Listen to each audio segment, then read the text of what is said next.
Porque nem foi ela que escreveu, foi o chat GPT. Eu não vou ler, vou falar aqui do que eu sei e acabou. Mas o que eu percebi, assim? Eu não comecei a gravar em 2015, como você, mas eu comecei a gravar em 2022, né? Então, bem, fiz uma legal. primeira palestra em 2022. Só que eu acredito muito naquela máxima, assim, que se você fizer muito uma coisa, vai chegar uma hora que vai se tornar natural. Mas é engraçado Perfeito. porque eu conheço algumas pessoas que dão aula e... Imagina, o cara é professor, então todo dia o cara dá aula lá, né? Uma vez por semana dá aula, enfim. E você olha assim e fala assim, cara, esse cara não tem o mínimo tino para ensinar nada. Não tem E didática. eu tive professores na faculdade, um abraço falando, né? Que eles não tinham, não é que eles não tinham, eles tinham o domínio da matéria. Eu não sei o que é. É o carisma? O que faz eu me tornar um comunicador ou eu passar? Porque eu vejo assim, eu olho os meus vídeos de, sei lá, um mês atrás eu falo, olha que imbecil. E eu vejo de hoje e acho que tá bom. Aí daqui eu mesmo, cara, tá ridículo ainda. Mas é Será que um você dia tá em vai ficar evolução, melhor? né? Você tá em evolução. Porque a gente olha, o Instagram lá tem, o YouTube tem 300 vídeos agora. Mas, sei lá, a gente deve ter feito umas, talvez 100 horas de gravação. Então já é um número razoável, né? Mas como é que eu saio de fazer muito para fazer bem feito? Porque a gente olha, o jeito que eu e a Andressa, a gente fala que é bem artesanal, assim. Você tem uma pega totalmente profissional, é totalmente diferente, né? O jeito de se comunicar. Vamos lá, eu vou trazer duas vertentes aqui pelo que eu vejo dos nossos clientes que se desenvolveram muito bem e também sobre o que existe de técnica ferramental para a parte de oratória. Eu não gosto muito desse termo, mas vamos lá. Todos nós podemos nos comunicar. Vamos à primeira linha, o professor que você trouxe, o professor que é muito bom tecnicamente, mas na hora da sala de aula não vai tão bem. E aquele que não é tão bom tecnicamente assim, é bom também, mas não tão bom. Mas a forma com que ele envolve o público faz com que a aula dele seja melhor e os alunos, inclusive, se interessem pela matéria, por exemplo, e por aí vai. Princípio 1, né, da comunicação. Eu me comunico para alguém. Eu não comunico para mim. Então, isso parece simples, mas muda o jogo. Quando eu falo assim, cara, eu vou conversar com a Andressa. Como que a Andressa aprende? Amigo advogado, pelo amor de Deus, não adianta você falar res judicata, horário do início da labuta, ninguém entende. Você tem que falar em português, né? É sobre por isso. favor, ajudem seus clientes, né? Tira o juridiquês, né? É porque o advogado vende para o advogado, né? Ele não vende para o cliente. Então, em termos gerais, aqui Ele vai falar generalizando com o juiz, pegar, né? para pegar a gente aqui. Então, mas, por exemplo, quando eu me comunico com os nossos clientes, são bem técnicos, né? Médicos, advogados, enfim. E a gente vai para redes sociais. Puxa, eu quero ter um público de redes sociais. Vai precisar pensar em quem está te assistindo, não em quem está no mesmo mercado que você. Não é o médico vendendo para o médico, ou o advogado vendendo para o advogado. Como que eu facilito a vida do meu cliente que está lá na ponta me assistindo? Quais são as dúvidas dele? Como que ele fala? Qual o jeito de comunicação dele? Então, a gente parte desse princípio de comunicação de que eu não me comunico para mim mesma, eu me comunico para você. E quando você coloca isso na sua estrutura de fala, fala, caraca, eu vou falar hoje com a Andressa, eu dei uma olhada no Instagram da Andressa, eu dei uma olhada no Instagram do Douglas, eu percebi a forma com que eles comunicam, falam rápido, gostam de falar, gostam de conversar, então tem uma energia alta. Não adiantava chegar aqui e dizer, oi gente, tudo bem? Daí, galera, tudo bem, good que bom. vibes. Olha, que Good vibes, não, assim. não dá. Nós somos todos, tudo menos good vibes. É tudo menos good vibes. Eu já percebi. Então, quando você presta atenção em quem está do outro lado da mesa, né? Quem está ao seu lado da mesa. Esse é o primeiro fator. Quero me comunicar melhor. Para quem eu vou me comunicar? Como que ele fala? Qual o jeito? Como é que eu chego até com a mensagem mais clara lá?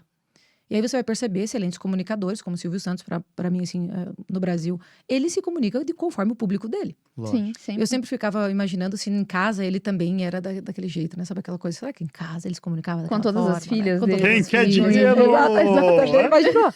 Pessoal, vamos arrumar lancheira para ir para a escola. Quem quer dinheiro? Talvez não, né? Eu não sei, no meu delírio eu não conheci. Mas ele entendeu lá no público quem era o público. Esse é o primeiro fator. E o segundo são as horas de voo. Né? Então, a gente fala das horas de voo, são importantíssimas. Não tem como fazer um comparativo de comunicação com hoje, primeira vez você vai gravar um vídeo, com alguém que está há 10 anos gravando vídeo. Sim. Então, só que a comparação nas redes sociais agora, ela mata muito talento, muito potencial. Porque, puxa, a pessoa se compra, caraca, eu nunca vou conseguir falar desse jeito. Com grandes comunicadores. Então, eu nem vou começar. Porque eu me comparo com quem está há 10 anos, 20 anos, 30 anos no mercado. E tem uma situação que é interessante, porque às vezes a pessoa que fala bem com o celular à mão é diferente de quem vai falar na câmera, né? Exato. inclusive, entrevistei uma pessoa uma vez, faz bastante tempo já, e aí ela falou assim, não, mas eu não posso dar entrevista. Eu, mas como assim você fala disso, você fala daquilo? Eu falei, não, eu falo com o teleprompter. Eu nem sabia que tinha teleprompter pro celular. E ela fazia uns vídeos assim mais longos e com citação de artigo e um monte de coisa. Ela falou, não, é assim, Ela é uma eu locutora, ensaio, na verdade. ela é uma locutora. É Ela, assim, locutora. eu ensaio, assim, é muito doloroso para eu fazer aquilo. Então, às vezes você olha a pessoa lá, mas eu acho que tem a especificidade, né? Por isso que a comparação é o grande veneno do que a gente precisa cuidar, especialmente em redes sociais, especialmente no excesso de informações que nós temos hoje. Então, se eu me comparo, por exemplo, com esse exemplo que você trouxe, nossa, ela fala tão bem, ela traz dados de artigos na fala dela. Eu nunca vou conseguir fazer uma fala dessa, porque eu não tenho memória para lembrar de tudo, tá. Então, não vou fazer, porque se eu não consigo ser tão bom assim, então eu nem vou fazer, não faço, mesmo tendo uma habilidade de comunicação. Sim. Então, aí a gente volta no ponto anterior. Quem eu quero servir? Né? Puxa, eu quero servir um público que não tem o domínio do que eu tenho domínio, e eu consigo auxiliá-los, e o jeito que eles se comunicam é este. E aí, então, você vai para o público, ao invés de voltar-se para si. E o segundo, nada como horas de voo. Todo mundo é ruim quando começa.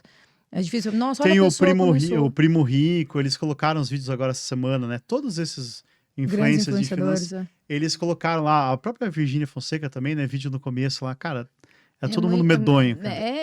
E isso que se fala muito na motivação, né? Cara, comece. Pelo menos comece, né? Sim. Do que nunca ter tentado, né? E o que acontece, que a gente vê, é o estilo, né? Cada um tem que encontrar o seu estilo. Perfeito. Às vezes você comprar um formato, não vai te atender, né? Como nem o Douglas falou, tem gente que grava super bem com o celular, e tem gente que não, que precisa de uma produção. Mas a pessoa se encontrou naquele estilo também, né? De vídeo, de mídia, fala, né? de comunicação. De fala, de comunicação, né? Esse match. Uma situação que você colocou que é legal de... você pegou lá e falou que olhou o Instagram, Sim. né?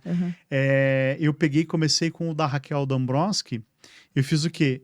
Eu fiz um estudo na inteligência artificial, joguei no notebook LM, que é do Google, e aí ele me deu um mapa mental das pessoas. Então eu fiz na semana passada com a Cláudia Silvano, que é a coordenadora do Procon, peguei todas as palestras, os podcasts, as coisas que ela participou, joguei lá, tirei frases que ela falou nos negócios, para não ficar igual, né? E aí assim, então você consegue hoje com a inteligência artificial, falando, né, de ser entrevistador, trazer, assim, dados das pessoas que são muito bacanas, assim, né? Porque você está preocupado com o público, né? Isso. Com quem eu vou conversar? Quem é a pessoa que está do outro lado da mesa? Quem é do outro lado da câmera? Então, esse é o primeiro princípio de quem deseja ter uma comunicação melhor e entende que a sua comunicação pode ser lapidada. Assim, eu concordo que tem algumas pessoas que têm uma habilidade de oratória bem legal, né? Retórica, conseguem responder. Agora, isso está disponível para todas as pessoas, né? Eu sou prova disso, muita gente é prova disso. Esse é o potencial, todo mundo tem potencial. Para gerar potência, vai precisar repetir, tem que achar o seu modelo, concordo fundamentalmente com isso.